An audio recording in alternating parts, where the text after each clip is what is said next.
Boa tarde, pessoal. Vamos dar início aqui à primeira live do Núcleo de Formação Política do PSOL, aqui de Londrina, no Paraná, com o objetivo de contribuir na formação da militância do partido. Aliás, você que está nos assistindo, curta a nossa página, a página aqui desse núcleo, e também curta a página do PSOL Londrina. Venha somar conosco nesse processo de resistência a este governo neofascista que aí está. Felice ao PSOL. O Núcleo de Formação Política promoverá 3 palestras ao longo dos próximos sábados. Este, mais os 2 sábados seguintes, dia 25 e dia 2 de maio. No dia 25 de abril, nós teremos uma palestra com Sávio Cavalcante, da Unicamp. A palestra se chama Economia Política da Pandemia. E no dia 2 de maio, seria a terceira palestra, será com a Simone Silva, da Unesp de Marília, Criminalização dos Movimentos Populares, o caso do MST. Essa é a nossa proposta, né, para esse período aqui de isolamento social. E até em função disso, em função desse isolamento, cada um de nós estará em suas próprias casas e é assim que devemos permanecer. Porém, para não perdermos o pique aí da militância, amenizarmos o efeito deste isolamento, o Núcleo de Formação Política criou esta modalidade de palestras por meio de lives. Hoje, então, teremos a presença de Danilo Martuscelli, que é um professor de Ciência Política da Universidade Federal da Fronteira Sul e militante do PSOL lá de Chapecó, onde ele reside. Aproveito, então, para agradecer pela gentileza em nos agraciar por essa palestra, cujo tema do Danilo será Neoliberalismo e Autoritarismo no Governo Bolsonaro. Vou chamá-lo, então. Danilo, você me ouve? Olá. Sim, ouço sim. Me ouve também? Então, boa tarde, Danilo. Seja bem-vindo aqui à nossa sala de debates aqui virtual, né? Então, como eu disse, o Danilo vai apresentar aqui um tema que é o neoliberalismo e autoritarismo no governo Bolsonaro. Combinamos aqui com o Danilo que ele falará aí em torno de 40 minutos, aproximadamente, um pouco mais, um pouco menos. Danilo, fique à vontade. E depois a gente abre para perguntas ou comentários, né, para quem quiser, a partir da nossa página do Núcleo de Formação Política do PSOL de Londrina. Danilo, muito obrigado, prazer em revê-lo, virtualmente agora, né? E a palavra é sua. Agradeço aqui em nome do Núcleo de Formação Política por ter aceito o convite. Bom, primeiramente, muito obrigado pelo convite, agradeço imensamente o Núcleo de Formação Política do PSOL de Londrina, né, por esse convite, também parabenizá-los, né, na pessoa aí do Eliel, por organizar esse tipo de evento tão importante nesse momento tão difícil, onde vemos, né, um mundo atravessado não só por uma pandemia, mas um Brasil também atravessado por uma crise política. Eu vou pontuar aqui 5 eixos de questões, né, quando a gente trata da ideia do neoliberalismo e autoritarismo no governo Bolsonaro, nos dá a impressão que a gente vai efetivamente tratar apenas desse governo ou dos eventos que vieram ocorrendo desde a chegada de Bolsonaro, né, ao governo federal. No entanto, eu acho que é importante para a gente compreender as tendências que se apontam, né, na conjuntura atual, fazer um recuo histórico e discutir alguns temas que são bastante importantes, que são processos que nos levaram a chegar a esse momento na conjuntura atual brasileira. Ou seja, basicamente, vou sustentar aqui a ideia de que se o neoliberalismo pode se fortalecer ou se enfraquecer, assim como as tendências autoritárias no Brasil, caso, né, tenha apoio ou caso perca apoio, né, político de setores, de frações e de classes sociais. Ou seja, neoliberalismo e autoritarismo só são possíveis se há sustentação, né, de classes e frações de classe que estão presentes na conjuntura nacional, com vínculos com com outros capitais estrangeiros, por exemplo, né, que dão sustentação a esse tipo de arranjo institucional ou, né, de regime político ou de política econômica e social. Então, eu vou pontuar aqui 5 aspectos da minha fala. O primeiro deles é justamente, inicialmente, destacar a importância da análise de classe e frações de classe para compreender o processo político. O segundo ponto é discutir um pouco essa história do neoliberalismo, essencialmente no Brasil, né, sua implementação, consolidação, reciclagem, né, como que ela surge, né, de uma situação, de uma doutrina construída por alguns intelectuais, se torna prática, né, se torna uma ideologia prática que orienta práticas de governo, portanto. Terceiro ponto é justamente fazer uma análise do período mais recente, especialmente aquele que se inicia com a crise no capitalismo mundial, crise econômica, né, em 2008, e que fomenta, aos poucos, né, um ponto de inflexão política no Brasil, que vai justamente permitir o ressurgimento desse neoliberalismo que poderíamos chamar de ortodoxo, né, assim como dessas tendências autoritárias presentes na formação social brasileira. O quarto ponto é a ideia de discutir um pouco o que veio do golpe de 2016, né, o processo, né, até o governo Bolsonaro. E, por fim, fazer alguns apontamentos e alguns prognósticos, né, relacionados à crise do coronavírus e às disputas, né, que se instaura entre as classes e frações nesse período que se inicia fundamentalmente a partir de março, né, e, né, portanto, discutir essa imbricação, o que significa essa imbricação de uma crise sanitária com uma crise política, com a possibilidade de emergência de uma aguda crise econômica no momento posterior, né? Então, é um pouco essa a estrutura da minha fala. Então, começando pela essa questão da importância das classes e frações de classes para compreender o processo político, eu acho que nós, como militantes de esquerda, que se situam aí na defesa da teoria marxista, na sua aplicação para compreender a realidade brasileira, devemos ter alguns cuidados, né? Um deles é justamente, né, teóricos metodológicos, cuidados teóricos metodológicos para compreender o que está se passando no Brasil e quais são os desdobramentos futuros, né? Um deles é um tipo de análise que a gente deve evitar quando a gente se pauta pela teoria marxista da política, é justamente aquelas análises marcadas pela fulanização da política, né? Hoje é muito comum, né? Há um conflito entre o Bolsonaro e o Mandetta, há um conflito entre o Bolsonaro e o Mourão, né?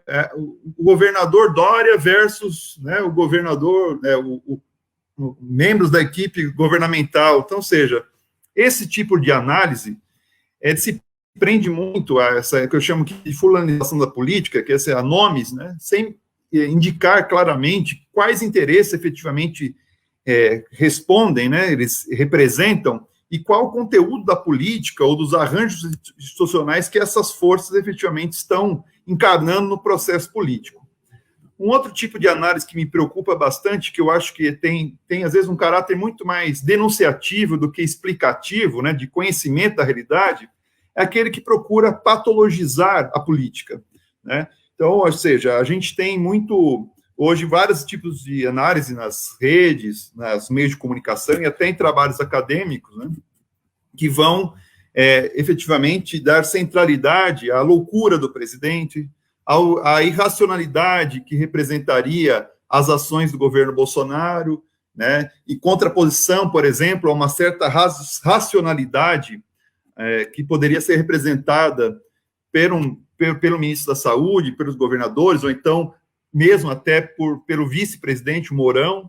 A ideia, né, da ideia do absurdo, o governo é um absurdo, é inimaginável que a gente tenha um governo dessa maneira, ou então aquelas ideias qualificativas que falam do gabinete do ódio para caracterizar o grupo que é mais próximo da figura do próprio Bolsonaro.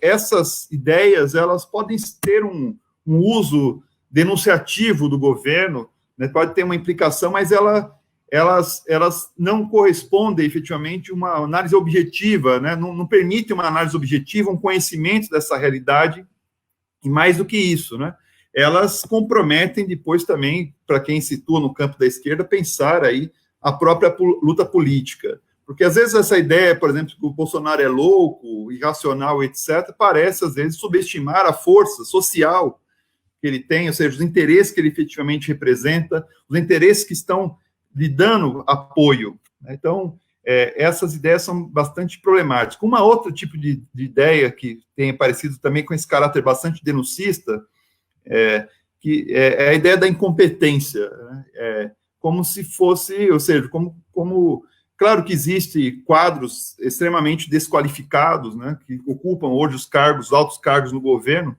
mas tem o entendimento que a incompetência não é o elemento fundamental da ação desses autores. Aliás, eles são muito competentes para os objetivos que eles querem perseguir. A gente tem que entender justamente quais são esses objetivos, né? Então, também não me filio aqui às correntes de tipo liberal institucionalistas, que vão entender as disputas como apenas entre esquerda, direita, extrema-direita e direita, ou então a partir da lógica de conflitos institucionais, por exemplo, executivo versus Congresso e governadores, né? Eu acho que a gente tem que fazer um esforço para entender quais são as classes, as frações de classe que se movem na conjuntura, para compreender melhor o futuro que se anuncia em termos de política econômica e social, e o presente também, né? Ou seja, o que está sendo materializado efetivamente, quais setores, segmentos sociais apoiam as políticas econômicas e sociais efetivadas, né, implantadas pelo governo Bolsonaro, assim como também, né, as tendências autoritárias que esse governo pronuncia, né, por exemplo, ajudando a organizar mobilizações que apontam para fechamento do STF, né, do Congresso Nacional, que fala, discursos que apontam para, né, a eliminação da esquerda, e por aí vai. Então, a gente tem que entender, na minha visão, a gente tem que entender um pouco como é que se dá esse processo complexo de lutas entre frações, classes e frações de classe, no processo de reprodução do capital, né, ou do capitalismo, né, melhor dizendo, né? Ou seja, são conflitos que se inserem na lógica da reprodução desse capitalismo que está presente hoje, né? Portanto, estou apontando que no Brasil não há um cenário ainda de uma crise revolucionária ou desse tipo, ou seja, é uma crise que está se colocada hoje no Brasil, uma crise que se insere nos limites do capitalismo neoliberal brasileiro, por enquanto. O segundo tópico é justamente sobre essa questão, né, para a gente começar a se aproximar do tema do neoliberalismo e do autoritarismo, que é justamente a questão da história do neoliberalismo. O neoliberalismo ele surge inicialmente como uma ideologia teórica, como uma doutrina, portanto, formulada por grupos intelectuais de maneira organizada na sociedade montpelliéraine nos anos 40, na Europa, e vai justamente defender aqueles princípios básicos da ideologia neoliberal, que é a defesa do Estado mínimo, que é a defesa, né, a apologia, né, que se faz ao mercado, a defesa da livre iniciativa individual, né, a crítica à intervenção estatal, portanto, né, que pode ser incorporada tanto pelos governos ditos, né, do Estado do bem-estar social como desenvolvimentistas, né? Então surge essa ideologia de maneira, né, como elaboração teórica, e que só vai ter efetivamente efeito prático a partir do momento que se anuncia a crise do estado de bem-estar social na Europa, no começo dos anos 70. Então, ou seja, ela é uma ideologia que estava isolada, ela começa a ganhar peso a partir de então, né, e começa a influir uma série de processos políticos e orientar práticas governamentais, né? As primeiras experiências neoliberais foram justamente aquelas que tiveram lugar na América Latina, no Chile e na Argentina, por meio de golpes de Estado, né? Ou seja, o neoliberalismo, isso já indica o seguinte, né? O neoliberalismo não tem um regime político preferencial. Ele foi, inicialmente, seus primeiros laboratórios foram justamente ditaduras militares, governos autoritários, né? O neoliberalismo ele vai se consolidar nas urnas, efetivamente, a partir do final dos anos 70 e começo dos 80 nos Estados Unidos e na Inglaterra, com, né, Ronald Reagan e Margaret Thatcher. E, finalmente, né, mais adiante, vai se espraiar por vários países do mundo, chegando ao Brasil apenas no começo dos anos 90, com o governo Collor. Né?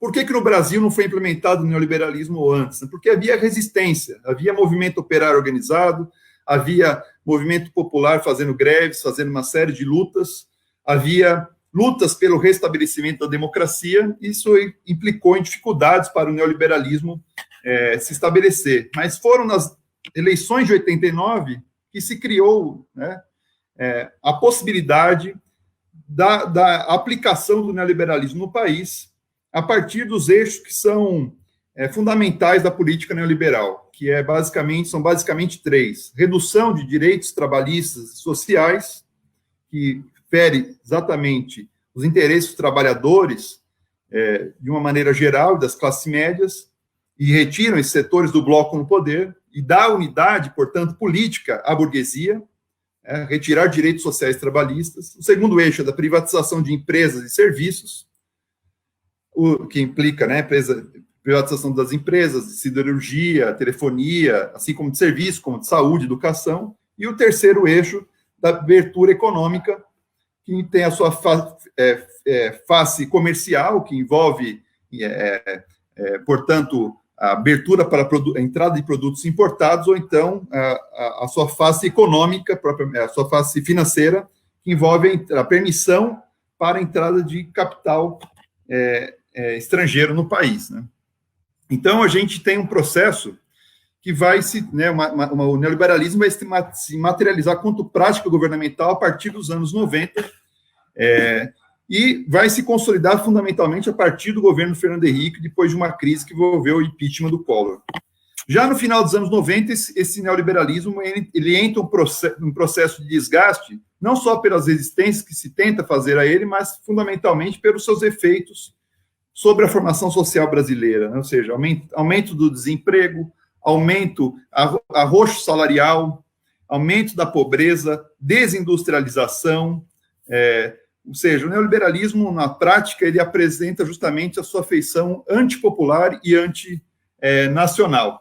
E tinha, né, portanto, nesse momento, apesar de todos os efeitos, o neoliberalismo ele conseguia ser vitorioso nas urnas. Foi com Collor e foi em 2 eleições com o PSDB do Fernando Henrique Cardoso. Ou seja, tinha tanto... ou seja, o neoliberalismo, nesse momento, ele representa fundamentalmente aí os interesses do capital financeiro internacional, que é o mais interessado na aplicação desse programa baseado nesses 3 eixos, de redução de direitos sociais e trabalhistas, privatização e abertura econômica, é o que mais é o ideal para o capital, os interesses do capital financeiro internacional e para a burguesia que é associada a ele. E o neoliberalismo também tem um impacto teológico, né? Ou seja, ele consegue se erguer também diante da sociedade e ser vitorioso nas urnas, e é encarnado aqui pela representação justamente do PSDB no governo. Então, no final dos anos 90, começa a ter esse desgaste do neoliberalismo e abre a possibilidade, no caso brasileiro, em outras formações abriu perspectiva de ruptura mais clara, como a Venezuela e a Bolívia, mas no Brasil a gente teve um processo que se inicia com o governo Lula de reformas no modelo neoliberal, ou seja, sem colocar em xeque os interesses do capital financeiro internacional, o governo do PT conseguiram fortalecer politicamente um setor da burguesia que tem dependência e contradições em relação ao capital estrangeiro, que é a chamada grande burguesia interna, que está, portanto, ligada ao setores do agronegócio, construção civil, indústria naval, mineração, enfim, e, portanto, é uma burguesia que se fortaleceu politicamente graças a essa ideologia, nova ideologia começou a ser difundida, né, e que teve repercussão na prática governamental, que é a ideologia neodesenvolvimentista. E foi, portanto, ou seja, o neoliberalismo ele também sofre um certo abalo ideológico, e é encarnado, ou seja, essa alternativa nos limites do neoliberalismo é encarnada pelo PT no governo, né? Ou seja, o governo do PT conseguiram organizar aí uma frente neodesenvolvimentista que fazia esse papel político de acomodar os interesses dessa grande burguesia interna no bloco no poder e, ao mesmo tempo, realizar concessões materiais aos setores da classe trabalhadora, das classes médias, de uma maneira geral, né? Os setores também mais pauperizados, né? Da massa marginal, que são ligados ao trabalho informal ou que tem muita dificuldade de ingressar no mercado de trabalho. Mas, como eu disse, do ponto de vista do bloco no poder, dos interesses, essa burguesia interna ela se fortalece sem comprometer efetivamente os interesses do capital financeiro internacional. Ou seja, o Brasil ainda se expressa no Brasil ainda o chamado capitalismo, um modelo de acumulação capitalista neoliberal que favorece esses setores. Então, há deslocamentos de classe nesse processo e enquanto houve um período de crescimento econômico no Brasil, essa política, né, de reformas do capitalismo neoliberal para acomodar esses interesses da burguesia interna e também fazer concessões materiais aos trabalhadores, ela tornou possível, portanto, o sucesso dessa empreitada no período que vai, pelo menos, aí, que a gente podia considerar de 2005, na metade do primeiro governo Lula, até, efetivamente, 2013. Essa frente, ela começa a ser constituída, essa frente política neodesenvolvimentista, justamente no contexto final dos anos 90 e começo dos anos 2000, que permite esse amálgama de interesses no começo do governo Lula. Quanto houve crescimento econômico,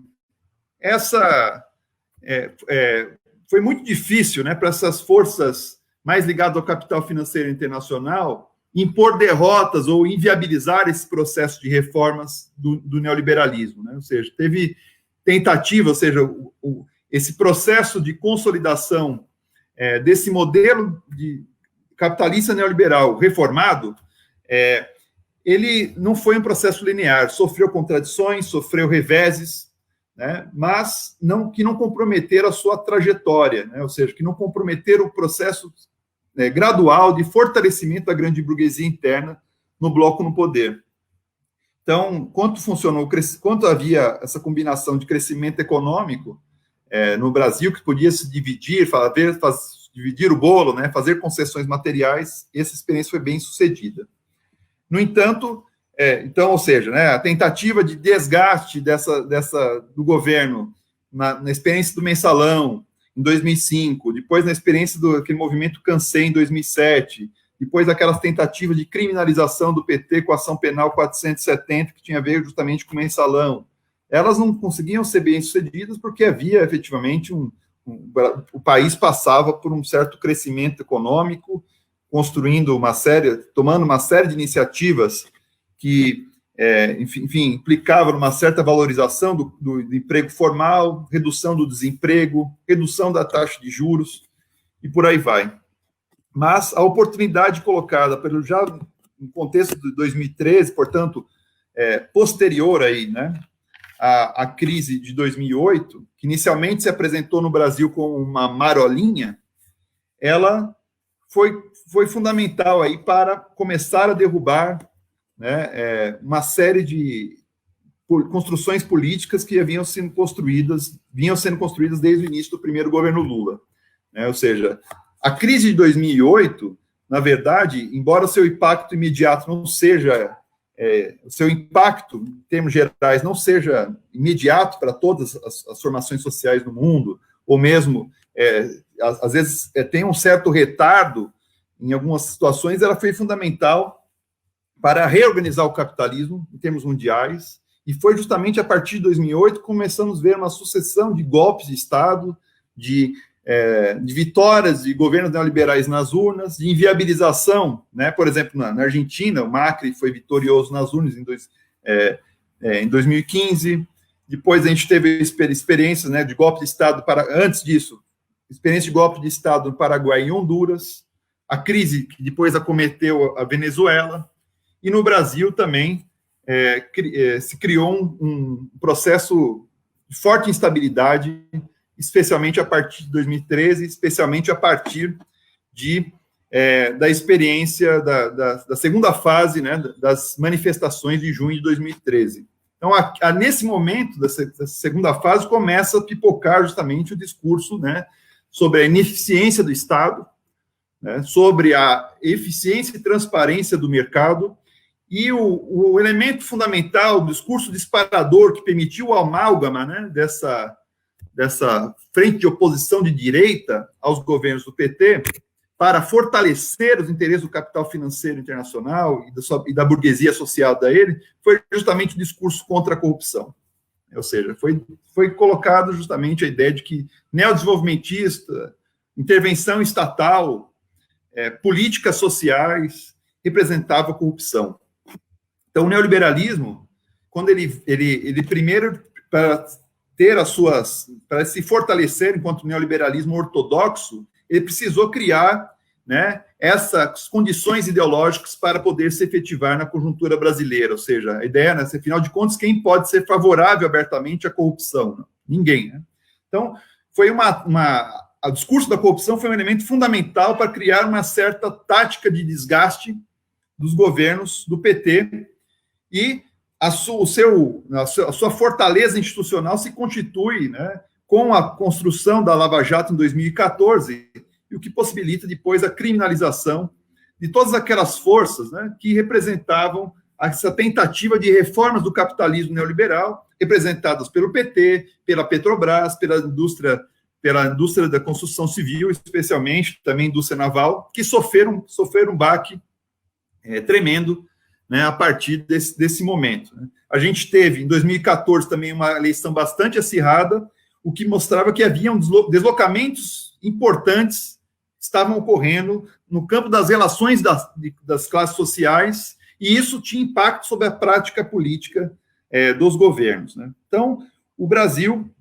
passou, efetivamente, a partir de 2013, por um golpe de Estado que contribuiu para frear o processo de reformas do neoliberalismo, né, e, portanto, para garantir a introdução de um neoliberalismo ortodoxo, que significa, portanto, um reforço dos interesses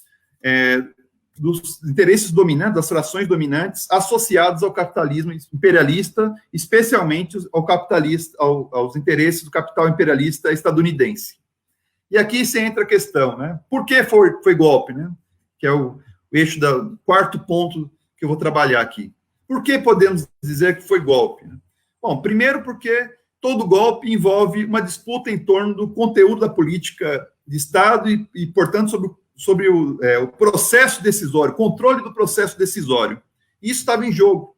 Ou seja, havia pressões dessas forças, né, ligadas ao capital financeiro internacional, interessadas, né, em promover um neoliberalismo ortodoxo, né, e, portanto, fortalecer os seus interesses no interior do bloco no poder. Então, portanto, todo golpe de Estado envolve uma direção política de classe, né? E, no caso, essa direção foi assumida por esse capital financeiro internacional e pela burguesia associada a ele, que, efetivamente, passou a pautar como um elemento essencial, né, conter os gastos sociais, conter políticas que implicam no chamado, que podem trazer onerosas para o chamado custo Brasil, né, e colocou na defensiva os setores da grande burguesia interna que vinham se fortalecendo politicamente. Né. Parte dessa burguesia interna foi presa nos processos da Lava Jato,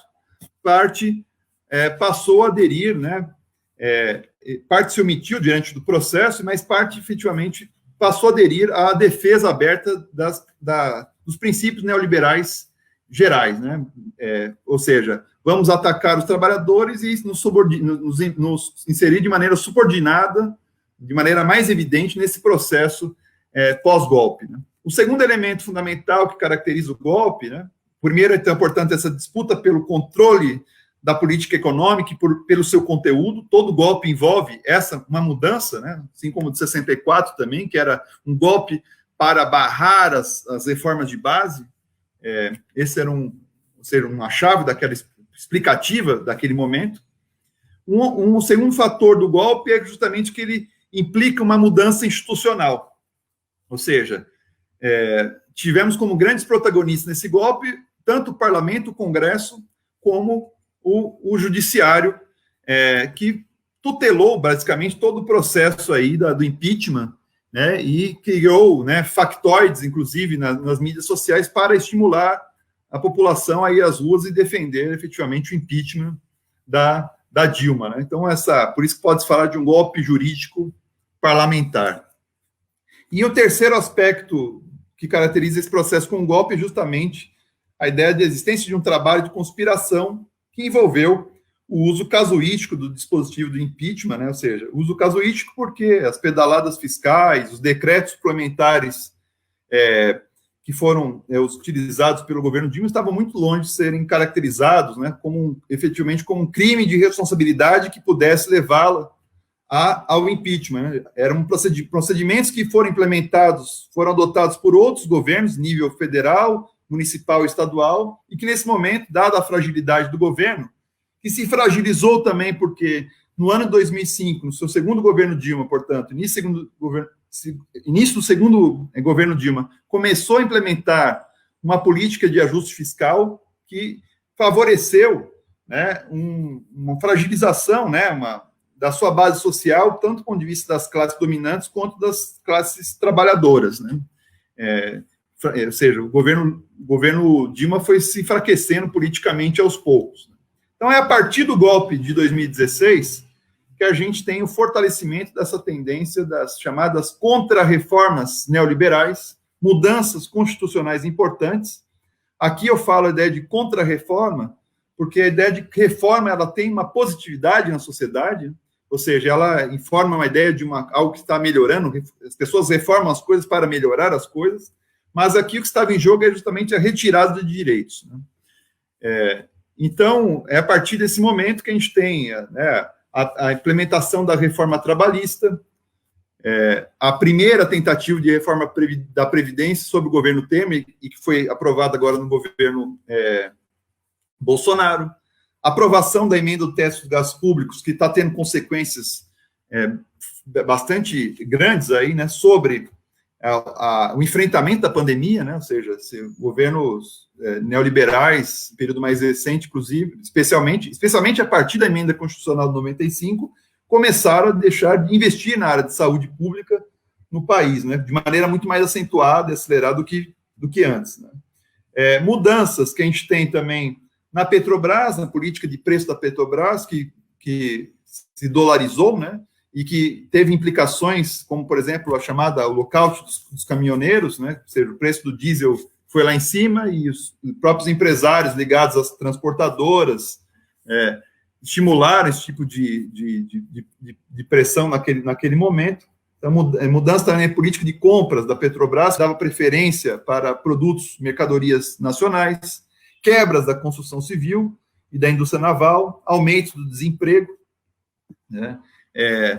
Negociações salariais também perderam, né, o impacto, a projeção que tinha de conseguir ganhos acima da inflação, cortes na área de cultura e de educação, ingerências nas universidades, né, ou seja, o golpe, ele efetivamente começou a redesenhar tanto a política econômica quanto também o arranjo institucional constituído no Brasil, desde especialmente aí da Constituição da Nova República, da construção da Constituição de 88. Então, tudo que estava garantido ali começou a ser desconstruído a partir desse golpe de Estado.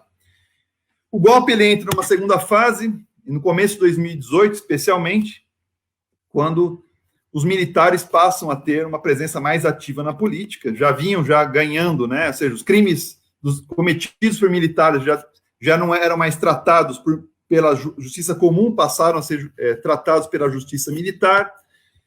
Os militares começaram a ter assento como assessoria dentro do próprio Supremo Tribunal Federal, e esse ativismo dos militares na política começou a se expandir gradualmente, especialmente, né, com a intervenção militar no Rio, em janeiro de 2018, onde teve a presença do atual ministro da Casa Civil como líder dessa intervenção, o Braga Neto. Também foi sob essa intervenção militar no Rio de Janeiro que acabou ocorrendo o assassinato de Marielle Franco, né, em março de 2018. E aí, ou seja, o processo de tutela militar sobre a política brasileira, a política eleitoral brasileira, começou a se acentuar cada vez mais, né? Tivemos aquele caso do Twitter, do Vilas Boas, orientando, né, negando a possibilidade de reverter a prisão do Lula.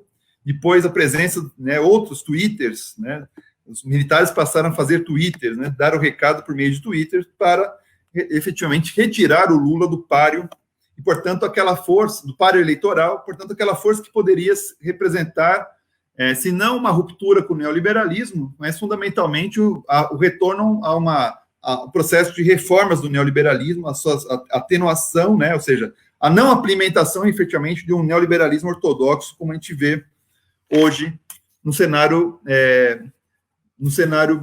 brasileiro. Então, a partir desse momento, se fortalece as condições para que não só se implementem políticas neoliberais mais ortodoxas, mas também comece a se difundir na sociedade de maneira mais acentuada e aberta, né, tendências conservadoras do ponto de vista moral, que se apega à questão da família, de Deus, né, da religião, né, que tem um fundamento muito grande entre os evangélicos, os grupos evangélicos que apoiaram majoritariamente a figura do Bolsonaro, e começa a ganhar mais força nesse processo, justamente, que já vinha do processo do golpe, mas que se acentua, né, justamente a ideia, né, da eliminação da esquerda. Então, o governo Bolsonaro, uma vez eleito em 2018, todo esse processo que envolveu uma tutela, não só dos militares, mas também do judiciário, sobre o processo eleitoral, que envolvia justamente a prisão do Lula, acabou, portanto, sendo vitorioso nesse processo. É importante lembrar que o Lula, pouco antes, né, do processo eleitoral, estava em primeiro, ocupava a primeira posição nas enquetes eleitorais, mas Bolsonaro se elege a partir dessas condições aqui, resumidamente falando, né? E começa a implementar uma política que envolve uma acelerada aproximação com os interesses do capital imperialista norte-americano, que envolve, né, a ocupação de cargos por parte de militares, né, no aparelho de Estado, especialmente dos altos cargos, dos ministérios, né. Há pesquisas que mostram, né, estatísticas mostram que a presença dos militares em altos cargos do Estado hoje é superior à da época da própria ditadura. O desmonte que passa a ocorrer a partir daí das relações com o Mercosul, né, e também com a China. E, então, portanto, o governo Bolsonaro ele vai se constituir, né, a partir de uma frente que quer efetivamente eliminar os encargos sociais e vai ter amparo aí setores, né, do agronegócio, que envolve tanto proprietários de terra quanto também movimento de empresas ligadas ao agronegócio, a burguesia comercial, que tem como expressão hoje esse grupo chamado Brasil 200, né, que tem figuras dos grandes varejistas, né, que é o Flávio Rocha, o velho da Van, né, e também setores da indústria capitaneadas pela Confederação Nacional da Indústria e pela Federação das Indústrias do Estado de São Paulo.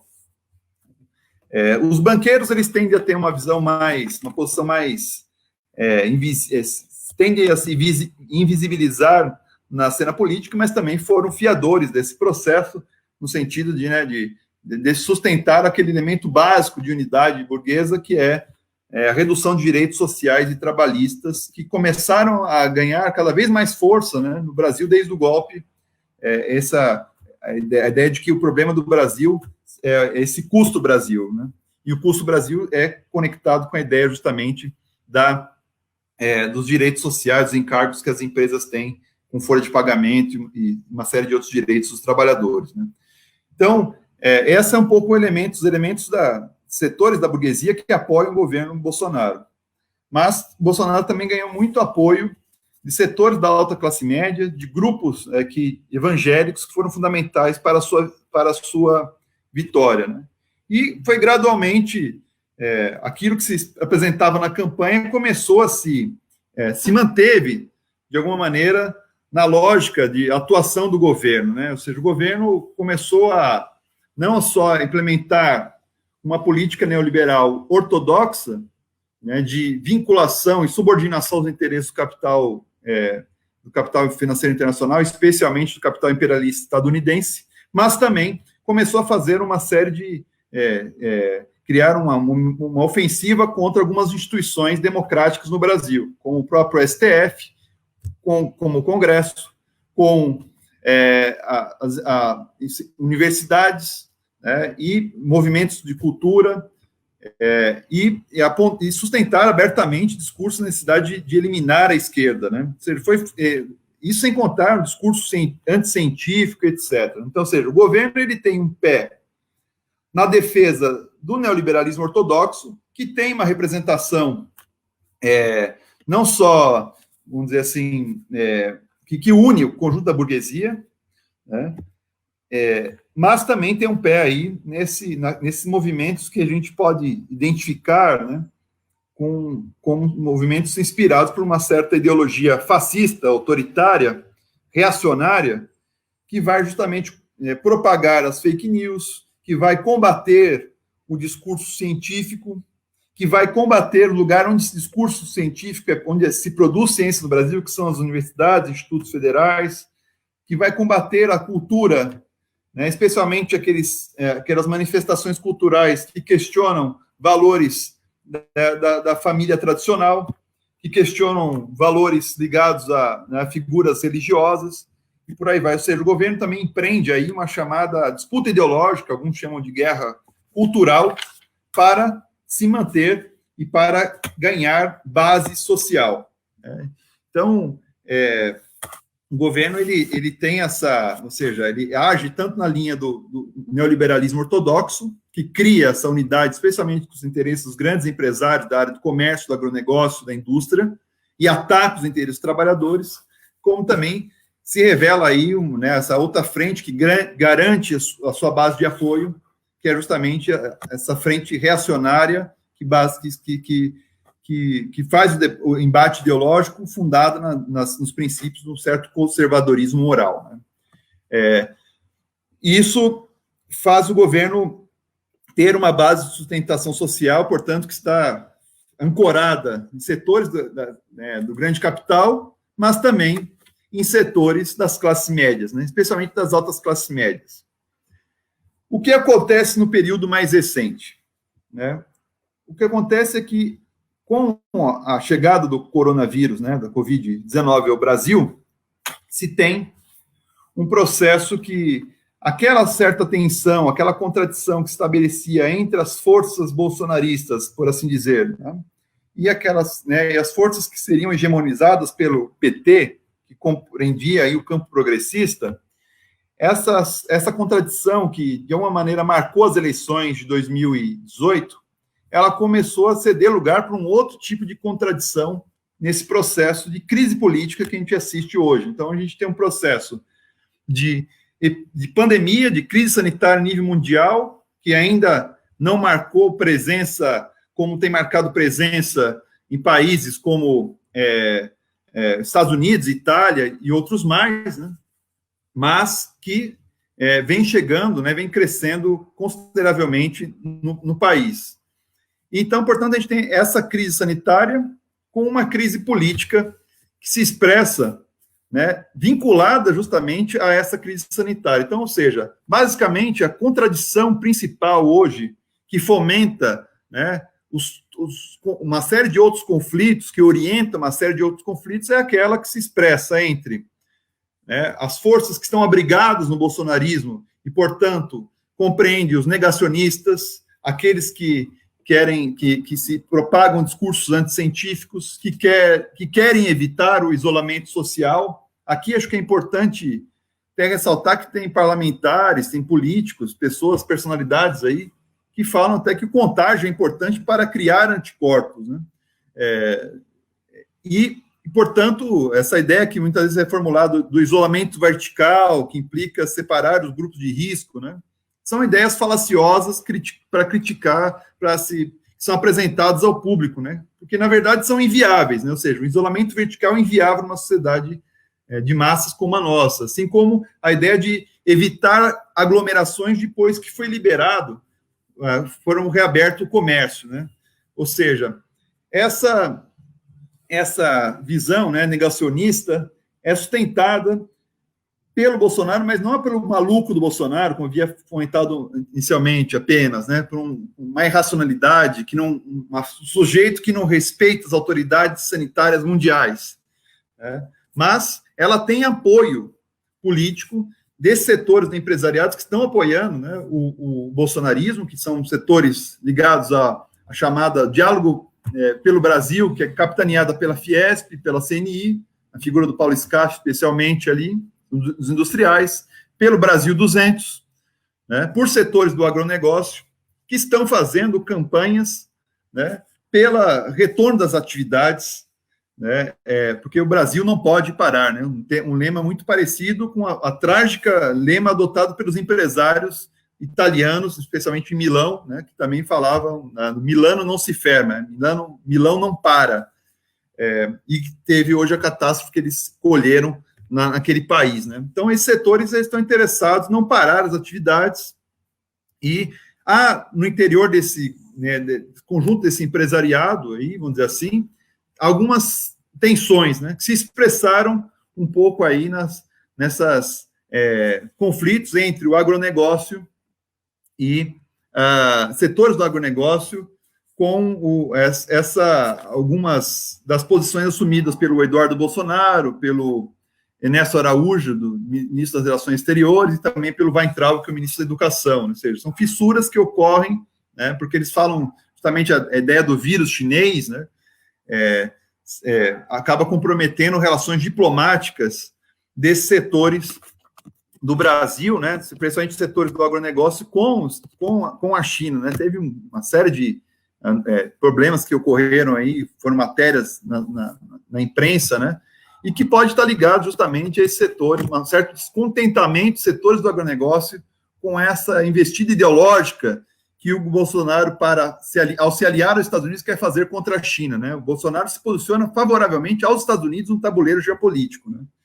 E acaba esses conflitos secundários aparecendo, né? Inclusive o próprio Mandetta, que é apresentado apenas como médico, era membro, né, da frente da bancada ruralista, e atuava efetivamente em prol desse interesse. Não era só uma figura, um médico que era contra os mais médicos, como a gente já sabe, né? Mas em que medida esse conflito que envolveu a saída do Mandetta também está envolvido com essas relações entre o agronegócio e as relações diplomáticas com a China, né?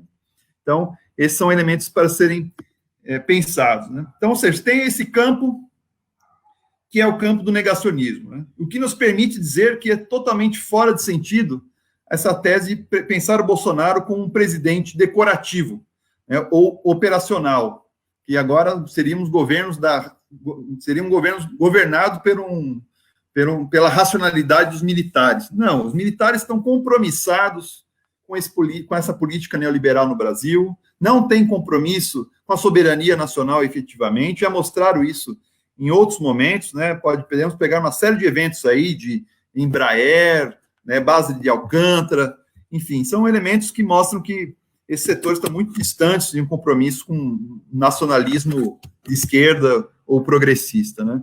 O máximo que podem defender é um nacionalismo, e é o que eles estão fazendo, né? Um nacionalismo entreguista, é isso que está colocado, né, nas orientações militares, então, portanto, não há um conflito agudo entre os militares e o Bolsonaro, a ponto de colocar o Bolsonaro apenas como presidente decorativo. Então, reafirmo aqui, não podemos subestimar a força política do Bolsonaro, porque, embora momentaneamente ele perdeu o apoio dos setores da classe média, setores importantes da burguesia estão lhe dando apoio ainda, né, publicamente. E dos militares também, ou seja, nenhum militar, inclusive os militares que defendiam ali, que fizeram estudos para defender o isolamento total, tiveram que tirar esse estudo da internet, na página da internet, né? A mesma coisa a gente pode pensar no caso do Mandetta, onde todo mundo pensou que o Bolsonaro ia aceitar, né, a posição do Mandetta orientada pelo isolamento total. Essa posição do Mandetta fracassou, agora a gente tem uma figura que está mais alinhada com o governo, né? Então, ou seja, é preciso olhar o processo político com mais cautela, né?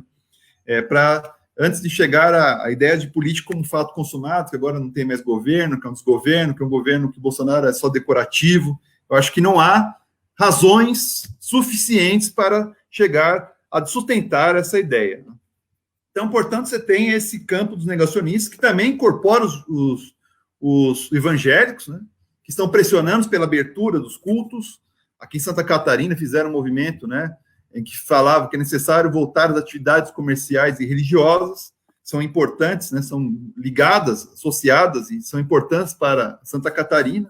Então, ou seja, tem esse campo dos negacionistas, mas tem um outro campo que se coloca, né, que atende aí às orientações sanitárias mundiais, feitas pela Organização Mundial do Comércio, se pauta mais um discurso científico sobre as formas de conter a pandemia, e que, efetivamente, no Brasil, hoje, não é um campo dirigido pelo campo progressista, né? Ou seja, não é essa segunda frente que se opõe ao Bolsonaro hoje, é fundamentalmente dominada, né, dirigida por forças ligadas ao que poderíamos chamar de uma oposição de direita ao governo Bolsonaro, né, que incorpora o DEM, que controla as duas casas do Congresso, a Câmara Federal e o Senado, e os governadores, especialmente aqui, figuras que estavam no arco ali de alianças do bolsonarismo, o caso do Witzel, no Rio de Janeiro, e o Dória.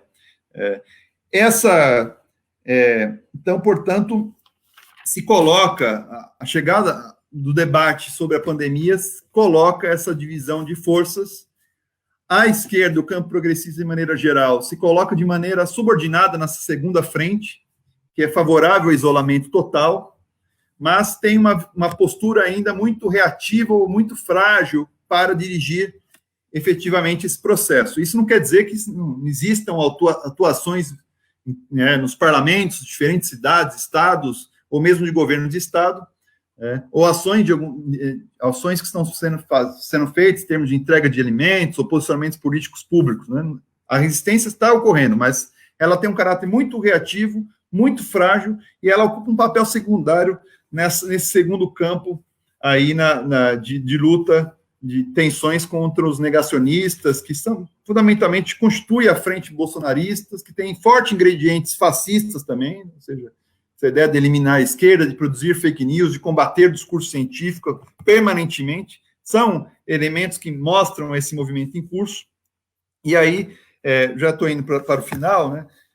Algumas questões se colocam hoje no país, né? O primeiro delas é quanto para o campo progressista, né? É justamente essa bandeira do fora Bolsonaro. Ela começou a ganhar uma certa adesão, mas aqui tem três, pelo menos, formas de esse discurso se propagar, né? O primeiro deles é justamente a dessa ideia, né, de usar o fora Bolsonaro para desgastar o governo e acumular forças, né? Essa é uma das respostas possíveis, um dos entendimentos possíveis desse fora Bolsonaro no momento de quarentena, de confinamento, que é quase inviável colocar massas nas ruas, né, para fazer os enfrentamentos, mobilizações de rua.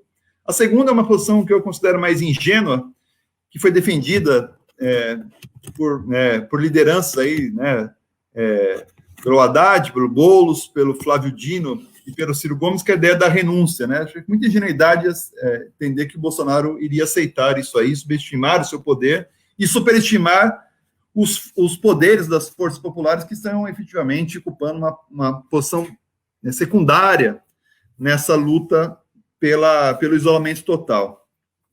E a ideia do impeachment, que num contexto que não há mobilização de rua, ela acaba sendo mais uma negociata, uma política de chantagem feita pelo próprio Congresso Nacional, né?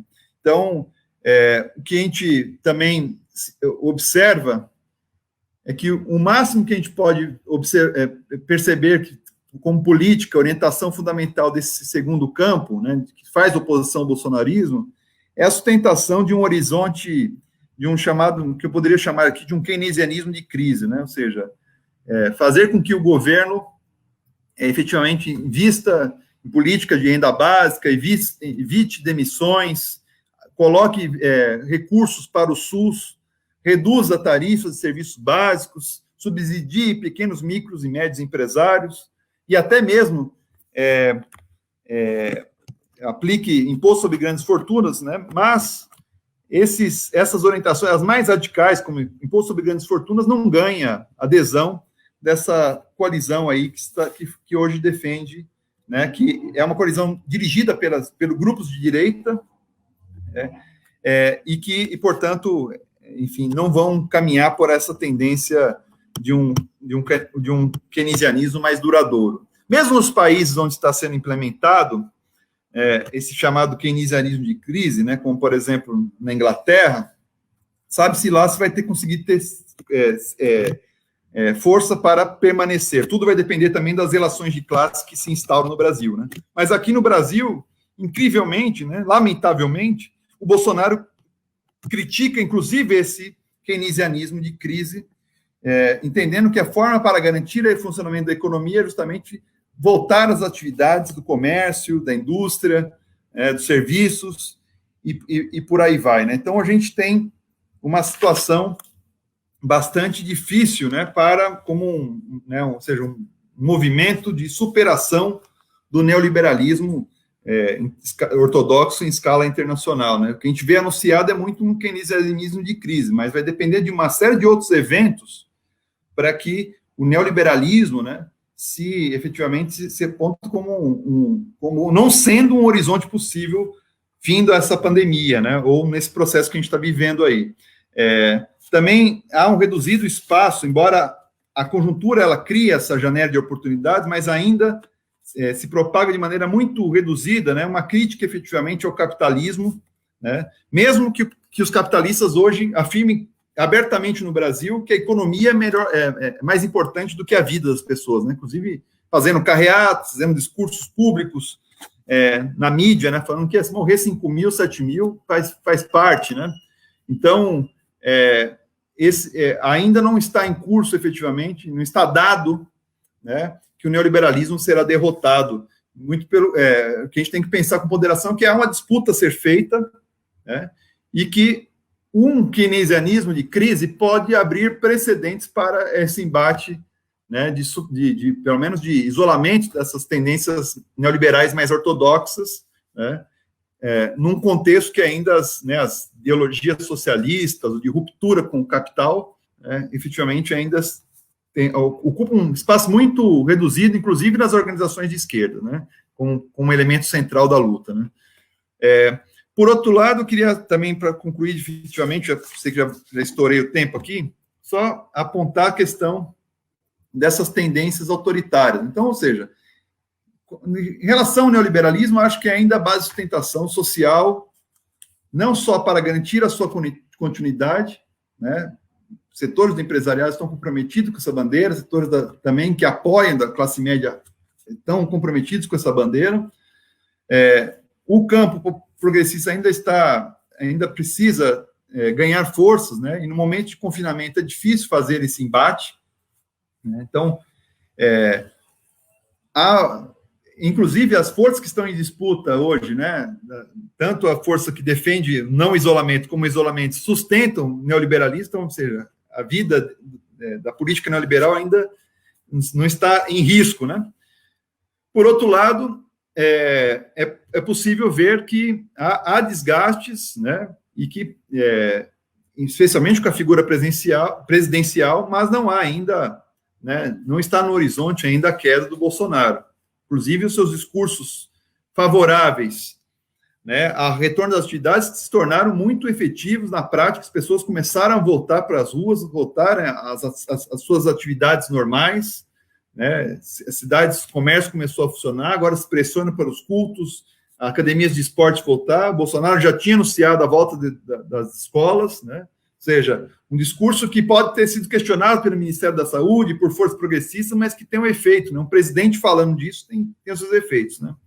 E, no que diz respeito à questão do autoritarismo, creio que também há sustentação, né, social para que o Bolsonaro avance nisso, né? A gente teve experiência no Brasil com um Estado Novo de uma ditadura burocrática, com uma ditadura militar a partir de 64 até 85, e agora corremos risco de, efetivamente, de ser implementado, né? Tendências aí de uma construção de um regime político, de uma ditadura fascista propriamente dita, né? Ou seja, o Bolsonaro, ele, quando falo que o Bolsonaro é apenas um presidente decorativo, ignora esse papel da luta ideológica que ele faz, encurralando, enquadrando, inclusive, os militares que podem querer apontar numa outra direção, né? Um outro tipo de ditadura, uma ditadura militar, mas essa questão do endurecimento do regime não está descartada na medida que as pressões começarem a vir, né, na medida que a crise se colocar a crise sanitária se colocar de maneira mais acentuada no Brasil, e que não vai ter hospitais para atender as pessoas, né, e esse discurso ele pode se fortalecer e se tornar prática governamental, né? Então, ou seja, é necessário nesse momento não ter dúvidas de defender as instituições democráticas que, embora não efetivamente estejam longe de defender os interesses populares, ou seja, é melhor viver o Estado chamado Estado Democrático de Direito, né, onde as lutas são mais... É possível ter liberdade de expressão, liberdade de manifestação, etc., do que uma ditadura fascista. Mas Bolsonaro alimenta isso, né, advogando a ideia da nação, advogando a ideia da ideologia do trabalho, voltar ao trabalho, o Brasil é produzir, tem essa potência ideológica que pode se transformar em uma alteração do arranjo institucional brasileiro, né? Embora atualmente, concretamente agora, nesse momento, ele enfrenta oposição, né, de setores do Congresso, dos governadores, e também insatisfações sociais são manifestas pelas diferentes forças aí, que fizeram com que a sua força política se perdesse, mas é possível, talvez, que esse movimento, mesmo, é uma questão para deixar, né, com provocação aí, né, a saída do Bolsonaro não implica a saída de cena dos movimentos fascistas no Brasil, né, e dessa ideologia fascista que está sendo difundida né, por diferentes correntes aí, né, diferentes setores da sociedade, né. Então, reafirmo, né, ou seja, tudo que a gente tem tanto da manutenção, do aprofundamento da política neoliberal, quanto do seu recuo, assim como do autoritarismo no Brasil, vai depender das relações que as classes vão estabelecer entre si, né. Por enquanto, Bolsonaro continua firme ali no governo, apesar de ter sido desidratado, né, perdido um pouco de força nos últimos dias, né? Mas não subestimemos a sua capacidade de se erguer novamente, né? Porque as ruas hoje já mostram a potência do seu discurso de fazer voltar as atividades e as pessoas tratarem essa pandemia como uma normalidade. Sabemos os efeitos que isso terá para a vida de muitos, né? Mas, enfim, já estourei todos os tempos possíveis e vamos deixar a coisa para o debate. Obrigado.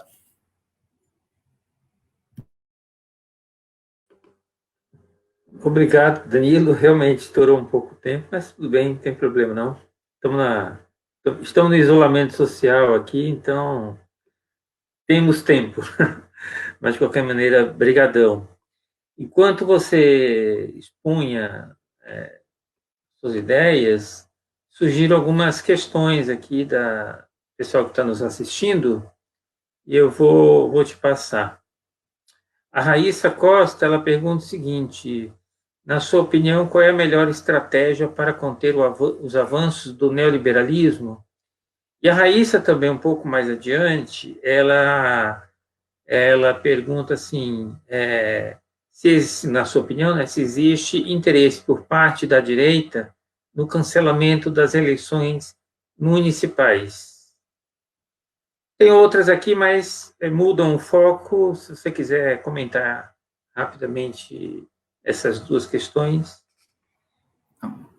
Bom, obrigado, Raíssa, pelas questões.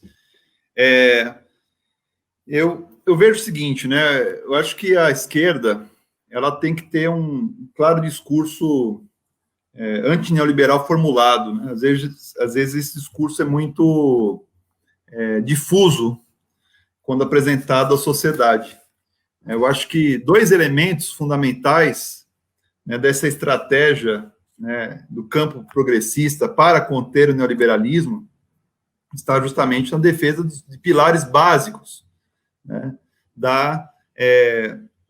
do programa democrático popular, né? Não aquilo que se falam que o PT possivelmente teria implementado, não, aqueles pilares que é do anti-imperialismo e do antimonopolismo, né? Ou seja, é necessário a esquerda, né, nessa oposição ao neoliberalismo, fazer, né, o resgate dessa luta, da defesa da luta anti-imperialista, né, e desconstruir, né, efetivamente, ou seja, combater, portanto, o imperialismo norte-americano, estadunidense, que é o imperialismo que dá apoio a esse governo que está aqui. Então, na geopolítica, tem que ter um posicionamento, né, em termos geopolíticos. As pessoas colocam na mesma, às vezes, no mesmo balaio, né, as diferentes forças do campo internacional, né, tudo é a mesma coisa, tudo é capitalista, etc. Mas tem alguns países que não aplicam o neoliberalismo como aplica os Estados Unidos, a Inglaterra, e que estão sendo muito bem-sucedidos, inclusive no enfrentamento da pandemia. Né? O exemplo da China é um deles, Vietnã, Singapura, enfim, você tem o exemplo da própria Argentina, né? Ou seja, então aí tem que saber na geopolítica como que se coloca esse processo e é necessário desmascarar esse nacionalismo entreguista defendido pelo bolsonarismo, pelos militares que estão hoje no governo. Um outro elemento é a força da questão da luta antimonopolista. Eu acho que a esquerda ela tem que se apresentar nesse momento, não só defendendo medidas emergenciais, uma delas, inclusive, é o fora Bolsonaro, isso contribui para enfraquecer o neoliberalismo, né? Mas é necessário, né, apontar medidas emergenciais para dar sustentação ao SUS em termos de pessoal, infraestrutura, né, investimentos em respiradores, em testes massivos, né? Tudo isso compõe o leque das lutas anti-neoliberais na perspectiva da emergência, né? Assim como as propostas que estão sendo apresentadas, né, de renda básica e a sua implementação que o Bolsonaro está inviabilizando, dificultando, né, também compõe esse repertório de pensar, né, os avanços do neoliberalismo. Agora, a esquerda também tem que ter, acho que nesse processo, ganhar também forças que estão sob a alçada do Bolsonaro, que envolve micros, pequenos e médios empresários. Tem que ter proposta para esses setores, né? Proposta que não é só assim, garantir financiamentos desde que não demitam. Tem que ter mais do que isso, né? Esses setores podem compor uma frente, né? A gente tem que saber fissurar esses setores estão altamente integrados aos grandes monopólios ou à política dos da grande burguesia, né? Então, acho que é saber fissurar nessa tendência também, né? Então, ou seja, você tem aí, como acho que elementos fundamentais para a gente pensar um programa anti-neoliberal, né, os princípios básicos da luta anti-imperialista, antimonopolista, que pode se manifestar, portanto, em termos de medidas emergenciais, né, mas também em políticas de aliança que a gente quer construir para, né, desgastar esse neoliberalismo ortodoxo que está aí, né? Então, eu vejo um pouco o caminho a ser feito por aí. O fora Bolsonaro é um dos elementos dessa estratégia, portanto, né, como eu já ressaltei, né? Mas a situação ainda se manifesta de maneira bastante adversa, né? Ou seja, muito difícil ainda para o campo progressista fazer esse debate, especialmente numa situação de confinamento, né? Não sei se respondi aí, mas acho que é necessário resgatar essas bandeiras que a esquerda considera, às vezes, como reformistas. Como se acumula forças para fazer o enfrentamento do neoliberalismo? A gente teve uma série de processos no Brasil, a luta contra o golpe, a luta contra o Temer, que eram muito lutas pela negativa, né? A gente tem que apresentar um programa claramente anti-neoliberal, né, pautado nesses princípios e nas alianças que decorrem deles, né? Então, sem isso, né, a gente fica difícil fazer a luta, né? E a gente viu isso aí, né? Era a luta contra o golpe, mas o que a gente quer colocar no lugar? Como é que a gente dialoga com a sociedade, com setores despolitizados da sociedade, né? eu acho que retomar essas bandeiras são muito importantes, né, e dificultar a unidade que existe entre os interesses burgueses que apoiam Bolsonaro é fundamental também. Em relação ao cancelamento das eleições, essa é uma possibilidade, né? ser utilizado, inclusive, ou seja, pela desculpa que existe uma pandemia no Brasil, elas não serem efetivamente realizadas, e a gente vai criar um forte espaço de instabilidade, porque a gente não vai saber quando vai acabar efetivamente essa pandemia, né? Ou seja, para além das intenções, portanto, de forças da direita, existe o problema da crise sanitária, que pode efetivamente dificultar muitas coisas e fazer com que as próprias forças progressistas aprovem a ideia do cancelamento, né? Mas agora tem que saber como é que a gente vai, qual que é a alternativa que vai ser apresentada, como que vai se processar, né? Ou seja, até quando vai esse cancelamento, ou melhor, adiamento, né? Agora, com certeza, existem forças, né, que não estão nem um pouco interessadas no arranjo democrático brasileiro em impugnar, né, as eleições, né, e em fechar o regime, né. Essas forças podem pegar carona nessa crise para sustentar, né, essa ideia, inclusive sendo alimentadas por aquilo que podemos chamar de um autoritarismo de crise, né, aproveita as situações da crise de pandemia para vamos fechar a coisa que a gente resolve melhor o processo político, centralizando as decisões no Executivo Federal e por aí vai, né? Então, algo que está aberto ainda. Eu acho que sim, há interesses de adiar ou mesmo cancelar, né, as eleições, mas ainda esse processo não poderia ser categórico, você não podia falar, já está definido previamente, não tem essa... hoje, conforme há o ritmo das coisas, não tem essa clareza, né?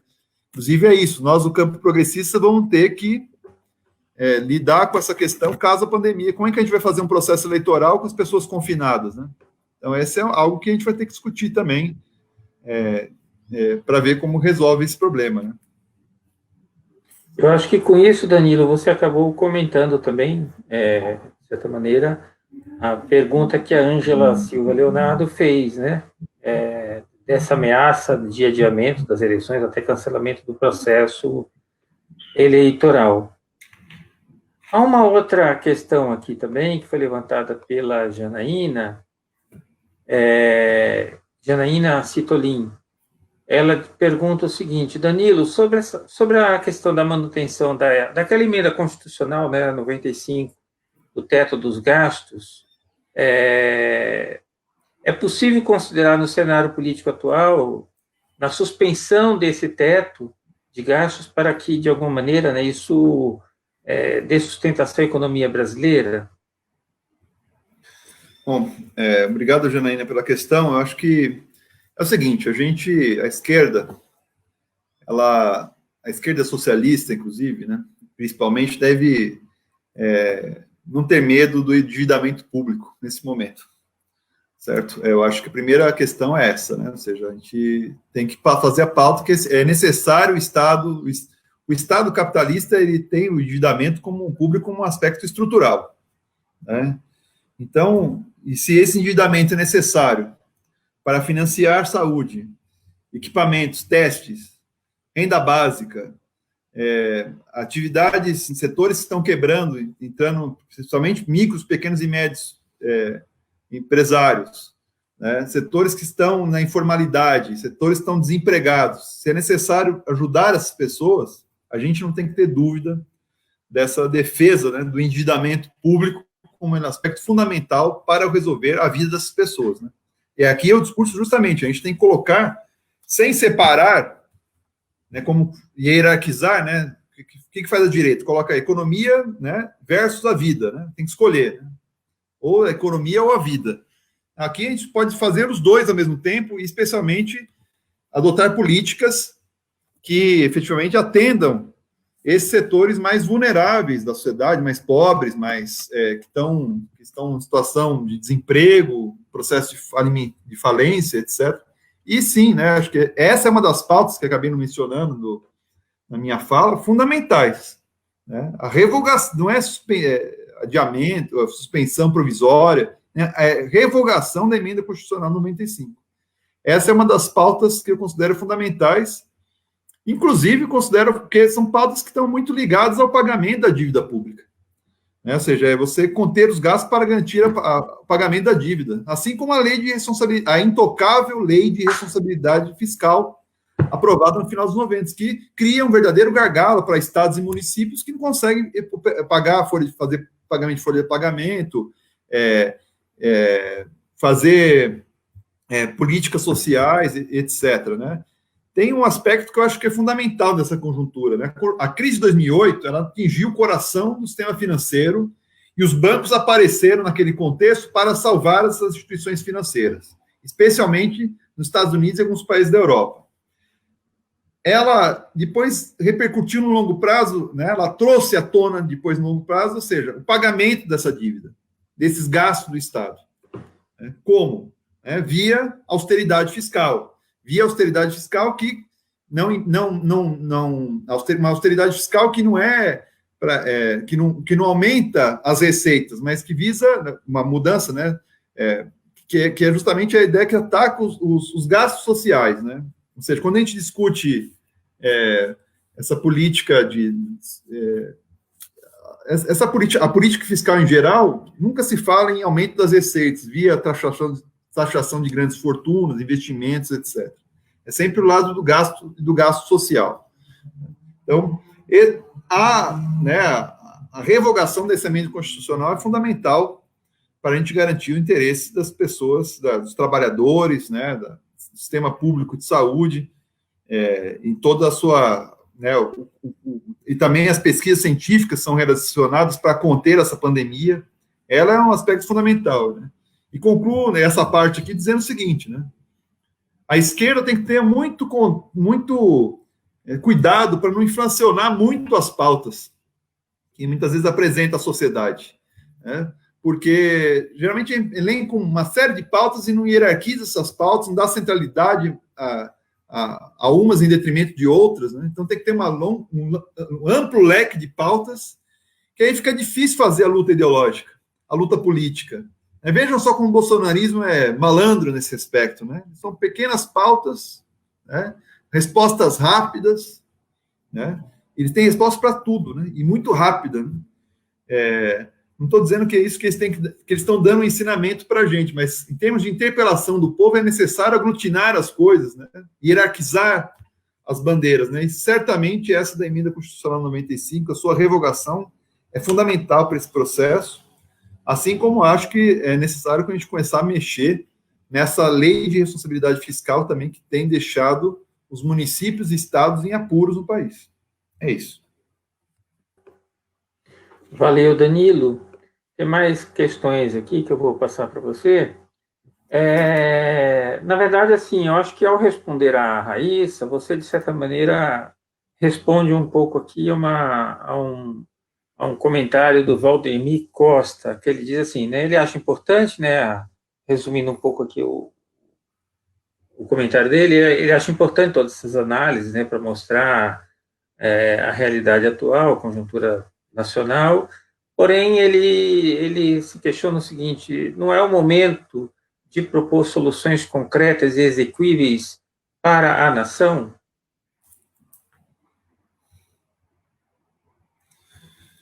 Eu acho que é isso.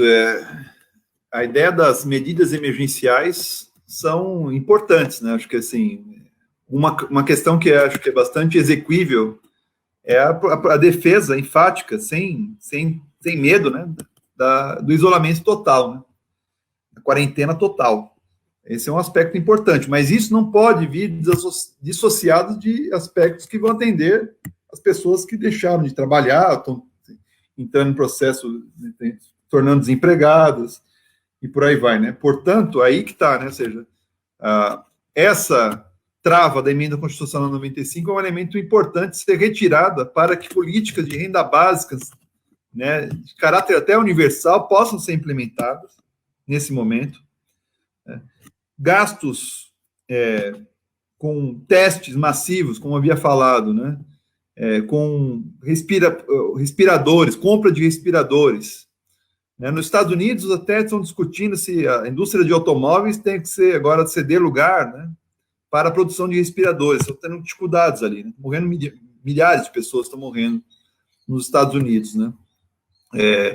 Outro elemento é justamente essas políticas de empréstimo sem juros ou com juros reduzidíssimos, né, para esses pequenos, médios empresários, etc.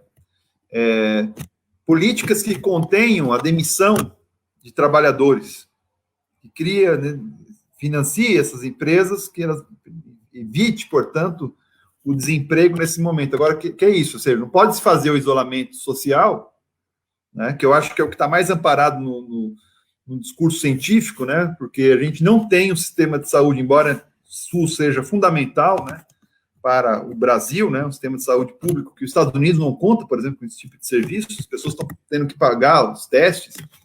No Brasil, a gente tem um sistema de saúde público, universal, que está em todo o território nacional, né, e é fundamental a gente ter, né, políticas que consigam financiar, né, esse serviço de saúde para atender e evitar que a pandemia se propague. Agora, é isso. Portanto, você tem que ter recursos que vão sair do Estado. O Estado tem que ter um papel fundamental nesse processo. A gente tem que defender esse papel fundamental do Estado nesse processo. Então, portanto, não pode haver apenas defesa do isolamento total sem essas medidas emergenciais. Uma delas, como já mencionado também, é imposto sobre grandes fortunas, que vem ganhando essa proposta uma certa adesão, né, na sociedade, ou maior conhecimento sobre ela. Imposto sobre lucros e dividendos. O Brasil é um dos poucos países que não aplica, deixou de aplicar na era FHC, né, esses impostos, né? Então, tem muitos caras aí, né, ganham milhões, né, sem ter que pagar esse tipo de imposto não incide imposto sobre essas pessoas, né?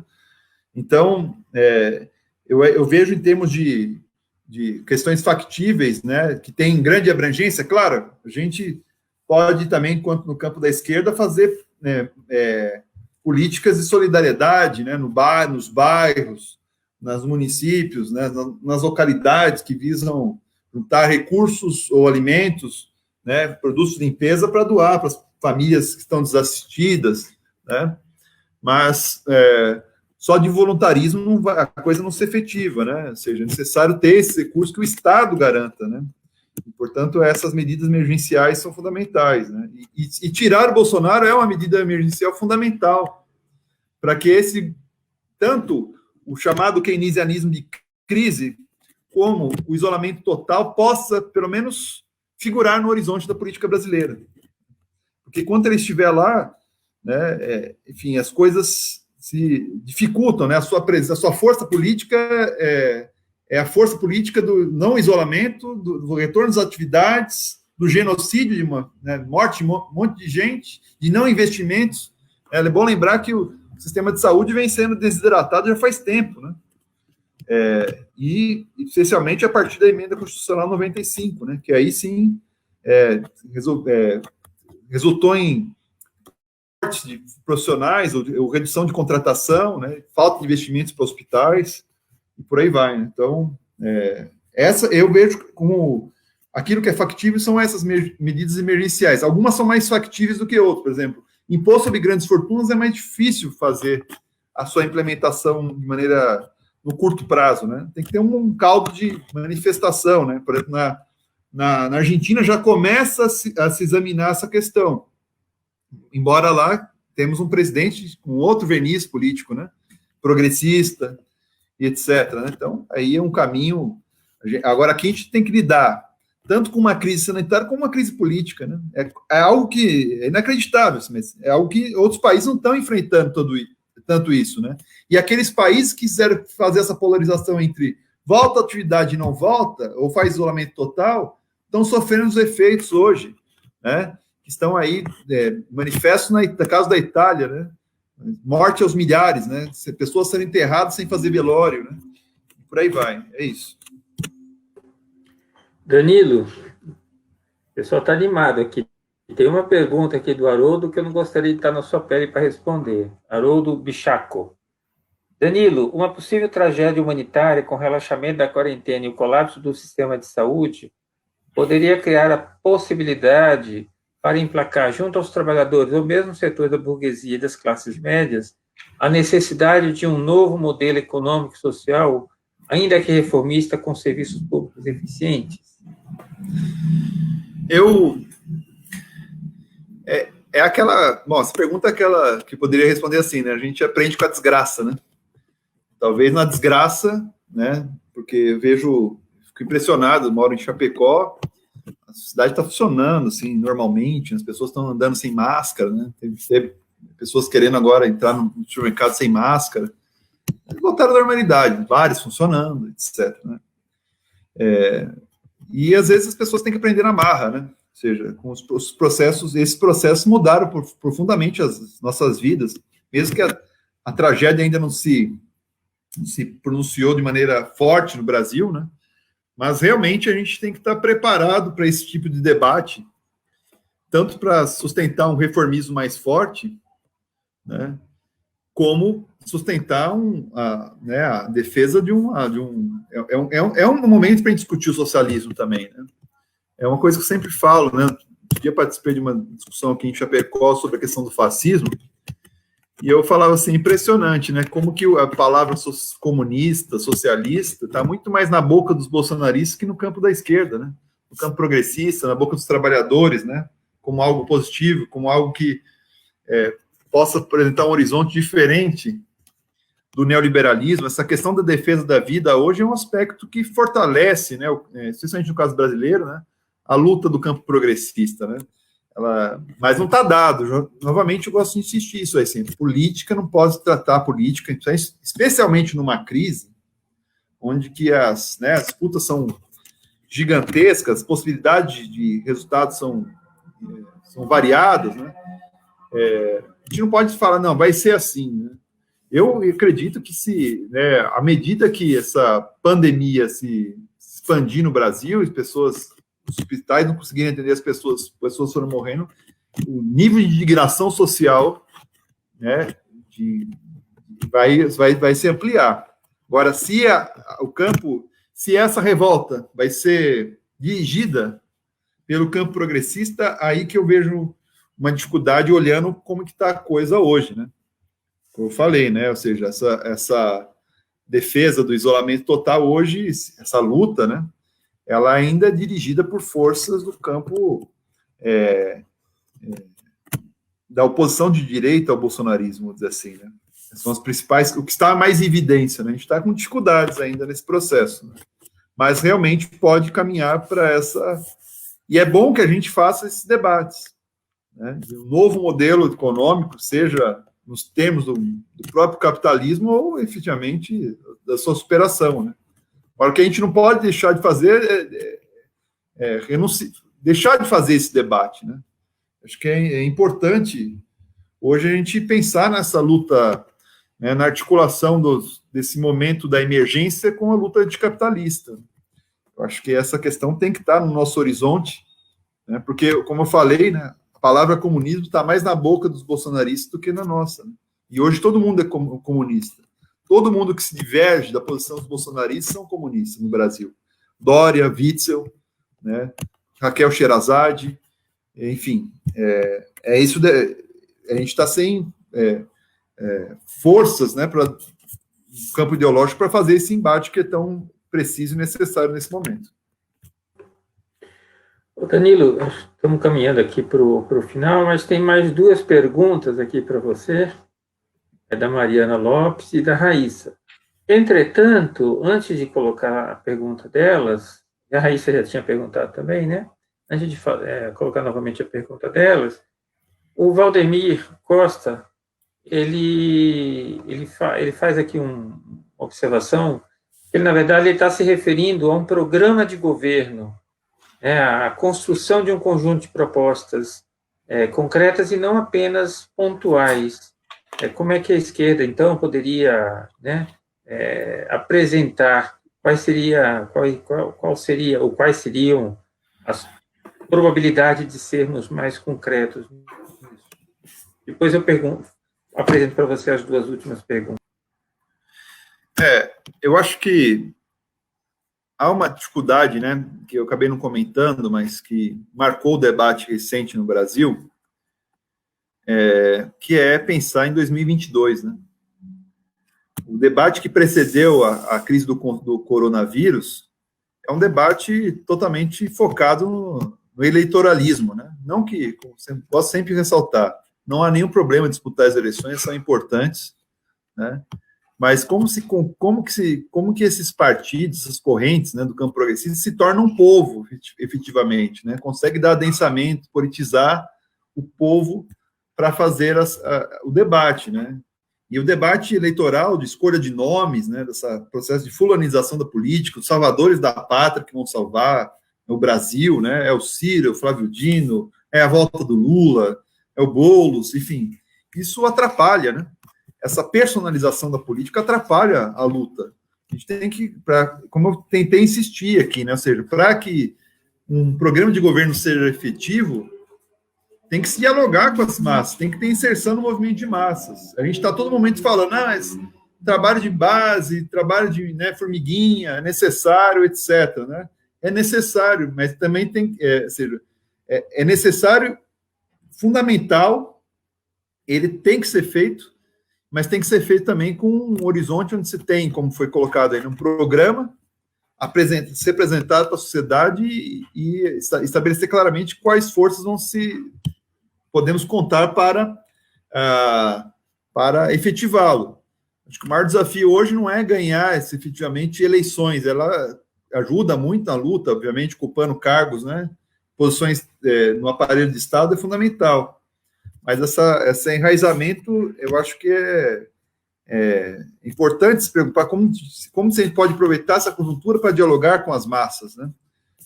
Com propostas que efetivamente estejam ao alcance e acumule forças para lutas futuras.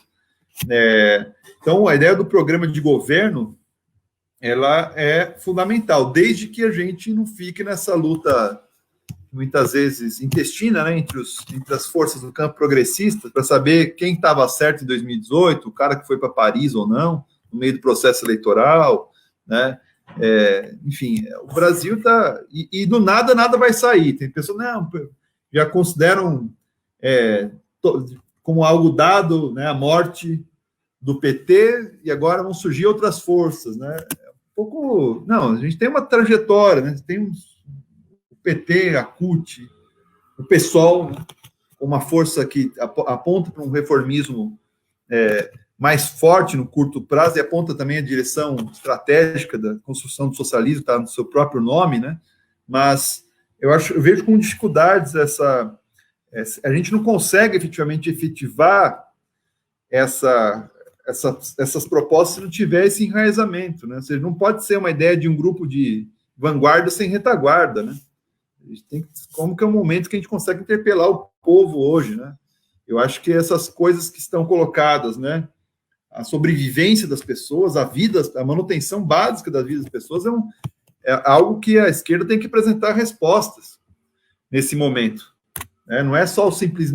porque essa própria lógica do isolamento total, o seu usufruto é muito desigual, né? Tem pessoas que estão, quando colocadas no isolamento total, na quarentena, estão desempregadas. Outro dia havia um programa que foi feito pelo aquele Café da Manhã da Folha, o podcast, que era sobre a pandemia e a fome, né?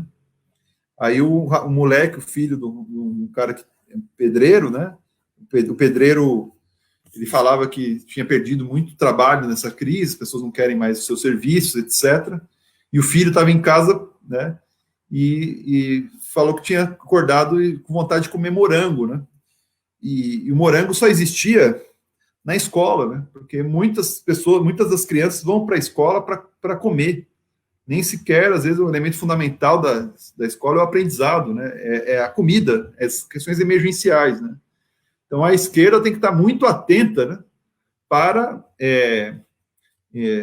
enfim, dar respostas a isso, né? A questão que essas medidas emergenciais. Agora, para além disso, apresentar claramente um programa anti-neoliberal. Eu acho que a gente tem que começar a construir isso sem medo, porque muito da emergência, a política de evitar a construção desse programa claramente neoliberal foi feita muitas vezes porque havia expectativa de setores progressistas, né, o lulismo representa um pouco isso aí, de fazer alianças com o grande capital, com a grande burguesia interna, né? E isso dificulta, a gente tem que mirar o alvo naquilo que eu acho que era muito interessante na construção do PT nos anos 80, né, que era o Programa Democrático Popular. Sei que tem setores da esquerda que, não, isso aí já foi aplicado pelo PT, não deu certo. Não, acho que era ali que se tinha um enraizamento social, pautas que atendia desempregados, trabalhadores informais, trabalhadores operários, camponeses, pequenos e médios empresários, né? Ou seja, o Programa Democrático Popular era isso, né? A orientação do anti-latifundiário, anti-monopolista, anti-imperialista, é o que dava a liga. A gente tem que construir um programa com base nisso, né?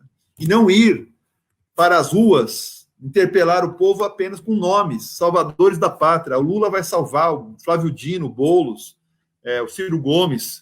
O debate é muito raso no Brasil. Eu vejo que a gente tem uma dificuldade enorme de fazer trabalho de base no Brasil. A gente compara o Brasil com a Argentina, é gritante a coisa, né? Ou seja, claro que lá também existe a figura dos ismos, né? E dos personalismos, né? Kirchnerismo, etc. Mas me parece que é um trabalho de base muito mais acentuado que no Brasil deixou de ser feito, né? Com formação política, com presença nas comunidades, né? Hoje, quem está mais perto das comunidades periféricas é o narcotráfico, as milícias e as igrejas evangélicas. E a gente, então, portanto, assim, para não ser uma construção idealista desse programa, a gente tem que estar perto dessas periferias. Acho que tem que ter esse trabalho de base, trabalho de inserção, de aproximação com esses segmentos. Caso contrário, é isso, né? As suas revoltas, as suas insatisfações vão ser confiscadas pelas milícias, pelas igrejas evangélicas ou pelo narcotráfico, né? Então, isso está colocado nos grandes centros, nas cidades maiores, isso está colocado de maneira muito acentuada, né? Então, é necessário, sim, um programa, mas é necessário ter enraizamento para poder construí-lo, inclusive. E o que está no horizonte agora é fazer um remendo aí de medidas emergenciais, né? Mas muita luta tem que ser feita ainda para que tenha esse... Eu falo isso aí porque não acredito em espontaneísmo, né? Uma revolta popular que se eclode e que não tem depois efeitos duradouros, né? Uma revolta que assim, surgiu lá, as pessoas estão assaltando supermercados, a violência urbana aumentou, né? Mas isso não tem lastro organizativo, né? Então, o movimento que ocorreu, ele é criminalizado, as pessoas vão presas e não tem... a gente não tem respostas para esses setores, né, que estão passando fome, que estão desempregados. Então, a gente tem que pensar nisso. Obrigado, Danilo. Eu acho que, de certa maneira, você comentou aqui, mas eu vou te colocar a pergunta da Raíssa e coloco também a pergunta da Mariana e a gente vai indo para os finalmente, né? A Raíssa diz o seguinte: você enxerga em de alguma maneira, acho que você já comentou, respondeu, mas vamos lá. Você enxerga em alguma das lideranças da esquerda ou alguma personalidade que seja capaz de unir as forças esquerdistas na luta contra o neoliberalismo e a figura do Bolsonaro? Essa é aquela pergunta. Já te passo também a da Mariana. A Mariana de Oliveira Lopes pede para você comentar um pouco sobre as possibilidades de intensificação do autoritarismo bolsonarista nos próximos meses. Você pode falar um pouco mais, né? E, ao mesmo tempo, ela pergunta: e como ficaria a esquerda socialista diante dessa escalada? Bom, sobre a questão dessa capacidade, né, de uma liderança capaz de aglutinar essas forças, pouco que eu vejo é o seguinte, né? O campo progressista,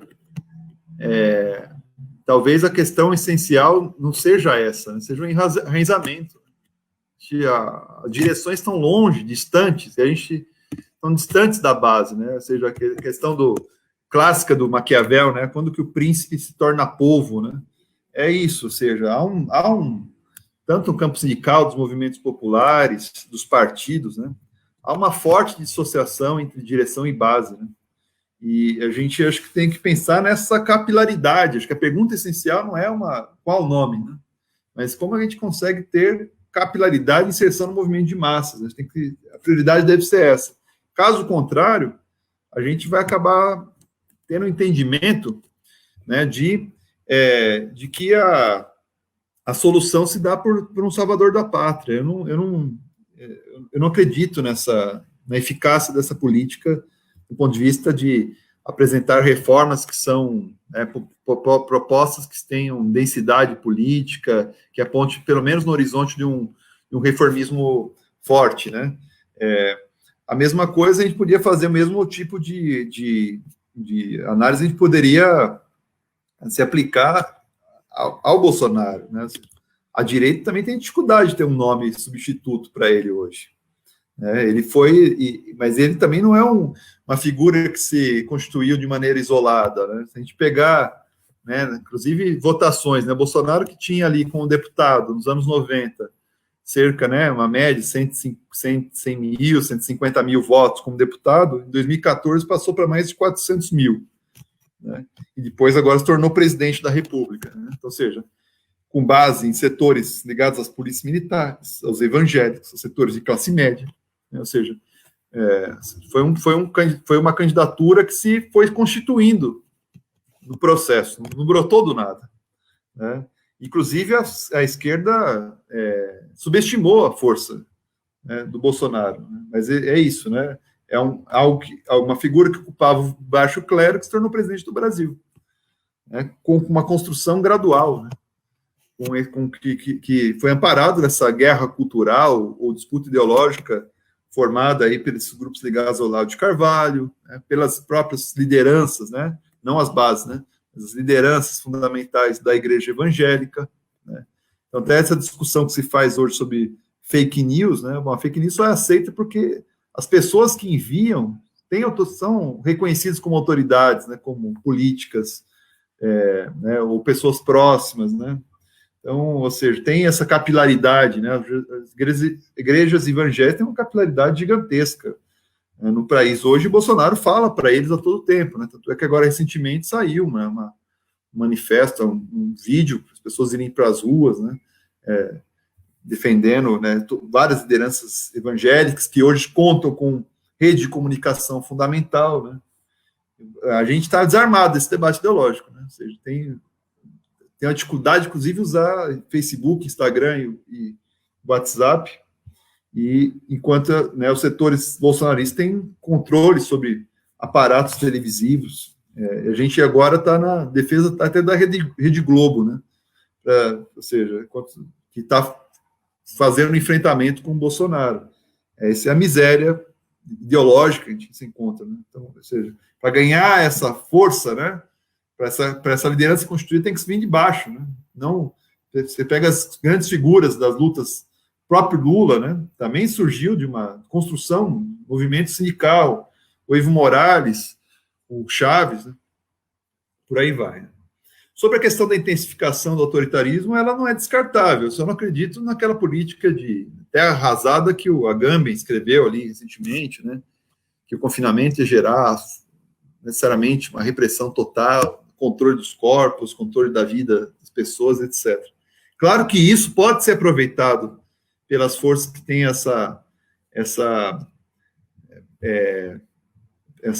sustentam essa marca, né? Essa lógica autoritária. Mas a resistência também tem que se pronunciar, né? É isso, ou seja, não podemos nos fechar nesse campo agora, né? Em defesa dos pilares básicos da democracia só no campo da esquerda, que aí favorece, né, as soluções autoritárias. Mas Bolsonaro está a todo momento estimulando essa saída, né?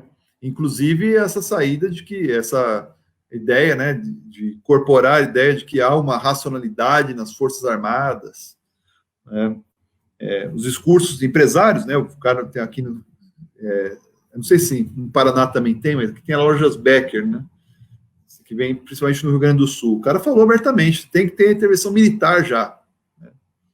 Só que o Bolsonaro, acho que é isso, representa mais uma lógica de uma ditadura fascista, né, o objetivo dele é esse.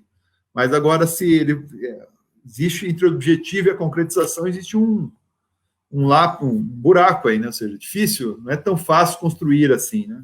Mas essa lógica de uma ditadura fascista é a lógica justamente de incentivar movimentos, né? Fazer o debate ideológico, estimular o movimento de massas a comparecer às ruas e fazer a defesa da intervenção militar, do recrudescimento do aparelho do Estado. Como a esquerda enfrenta essa situação, é isso, combatendo sustentando a defesa, a manutenção do Congresso Nacional, do STF, das instituições do Judiciário, né, do processo eleitoral, a liberdade de expressão, a liberdade de manifestação. A gente tem que, para fazer esse tipo de enfrentamento, né, que está aberto, é possível. Né? Agora, a luta se coloca também de maneira muito diversa nesse processo de confinamento, né? Porque quando ela precisa ganhar um caldo, né, de organização, de manifestação de rua, de presença pública, a gente não está podendo fazer agora, porque existe o problema do contágio, existe o problema do colapso, né? A esquerda, os setores progressistas, em termos mundiais, estão defendendo o isolamento, estão do lado da vida. Esse é o ponto, né? Embora aqui no Brasil, eu acho que ocupa um lugar secundário na defesa do isolamento social total, como eu anunciei antes, né? Então, há sim a possibilidade de intensificação do autoritarismo no Brasil, com tendências fascistas, né? Que envolve a eliminação da esquerda, mas o jogo não está dado. Eu acho que há muita resistência a ser feita, e possível ser feita hoje no país. Mas não podemos, não podemos nem superestimar as forças de esquerda, a oposição ao autoritarismo, inclusive que eu acho que o autoritarismo também é feito, pelo menos momentaneamente, está sendo feito por setores da direita, ligado ao DEM, ligado ao Congresso, ao STF, setores do Judiciário, né? Isso ainda existe, essas forças ainda estão sustentando essa postura, né? Mas pode, num momento aí posterior, abandonar essas bandeiras ou serem tragadas, né, pelos acontecimentos, de modo que não tem capacidade de fazer essa resistência. Então, como horizonte, eu penso que essa possibilidade está colocada, mas cabe ao movimento popular, sindical, tentar evitá-lo. Muito bem, muito obrigado, Danilo. Tem vários elogios aqui à sua palestra. Também gostaria de aproveitar e agradecer, né, o pessoal que perguntou, a Janaína, a Raíssa, a Ângela, o Haroldo, o Valdemir. E é isso. Acho que a gente pode encerrar, né? Estamos quase chegando aqui em 2 horas de bate-papo. Está muito bom, fluiu bem. E o pessoal ficou animado aqui, perguntou questões bem importantes também e muito pertinentes. Você gostaria de fazer aí a sua fala final, dar alguma mensagem? Eu acho que voltando àquela ideia que eu falei, né, no começo, né, a gente tem que ter cuidado para não ser atropelado pelos acontecimentos, né, e adotar medidas, análises que se fundamentem nesse personalismo político, nessa fulanização da política, nessa patologização da política, né. Acho que são análises que desarmam a luta popular dos desafios necessários, né, que é compreender que o neoliberalismo e o autoritarismo, ele tem base social, tem gente que sustenta, né? Então, se a gente quer construir o contraponto, a gente vai ter que construir a nossa base social, a nossa capilaridade, a nossa inserção, né? E o nosso lado ou seja, a inserção no movimento camponês, no movimento operário, nos setores, né, dividir as classes médias, porque historicamente se mostraram divididas. Tem muitos que entendem justamente que a classe média é uma força naturalmente fascista ou uma classe homogênea, né? A gente tem que atrair esses setores para a luta progressista, uma parte desses setores, uma parte não vai querer, obviamente, né? Que não quer saber de direitos sociais para os trabalhadores, para a empregada doméstica, quer distância dos mais pobres, nos espaços sociais mais diversos, né? Mas esse setor tem que ser conquistado no campo progressista, né? E assim como setores, como mencionei, né, pequenos, micro e médios empresários aí que podem também que são responsáveis por emprego de muita gente, né, estão distantes de assumir uma postura, ou seja, de se sentirem totalmente confortáveis com a implementação de uma política neoliberal ortodoxa, né, que tende a financiar os interesses, né, dos mais grandes, né, dos grandes capitalistas e sacrificar, né, esses micro, pequenos e médios capitalistas, né. Então, enfim, acho que tem muito debate a ser feito sobre a luta, a importância da luta antimonopolista e antiimperialista no Brasil, e também muita discussão a ser feita sobre a construção do socialismo. A esquerda não pode abandonar esse horizonte estratégico, né, porque senão cai em um discurso muito curto-prazista e difícil, né, confronto, né, difícil construção, cai naquilo que, na verdade, a gente tem atravessado a todo momento, que eu sempre repito, que é a ideia de ou cai numa lógica taticista, que não tem horizonte socialista, né, ou seja, que se pauta pela conquista de pequenos postos no aparelho do Estado, onde se fortalece a figura do personalismo político, né, do salvador da pátria, e por aí vai, né, e políticas que são pragmáticas, que são de curto alcance, ou numa lógica isolacionista, né, que aponta que o socialismo está na curva da esquina, né, e que, ou seja, não tem mediações táticas, não tem política de curto, médio prazo a ser construída, né. Então, o socialismo, é necessário a gente pensar novamente essa articulação entre tática e estratégia, e pensar, né, não só em termos programáticos de aliança, mas também de trabalho diante, né, que se volte para a inserção do movimento de massas, né, no diálogo com os trabalhadores, com as forças populares. Caso contrário, a gente vai fazer um progressismo de gabinete, que é muito difícil, né, que a gente pode ter muitas ideias mirabolantes, né, no gabinete, mas que não tem inserção, não dialoga, né. A direita está sabendo dialogar muito, eles têm uma capacidade de dar respostas simples e rápidas, né, identificar claramente que é o inimigo, e a gente perdeu, né, o campo progressista tem essa dificuldade de construir essa respostas rápidas, essa ideia do inimigo principal, e também de hierarquizar as pautas, né, que às vezes uma inflação, todo mundo quer colocar a sua pauta, às vezes tem questões que são mais imediatas, têm que ser resolvidas, né, e são mais importantes para aquela conjuntura, né. Então, queria agradecer enormemente aí o convite, e coloco à disposição para outros debates, e também eu vou acompanhar os debates que vão se estabelecer nos próximos sábados, e parabenizá-los por essa iniciativa, que a gente consiga manter essa prosa e essa cabeça erguida nessa conjuntura tão difícil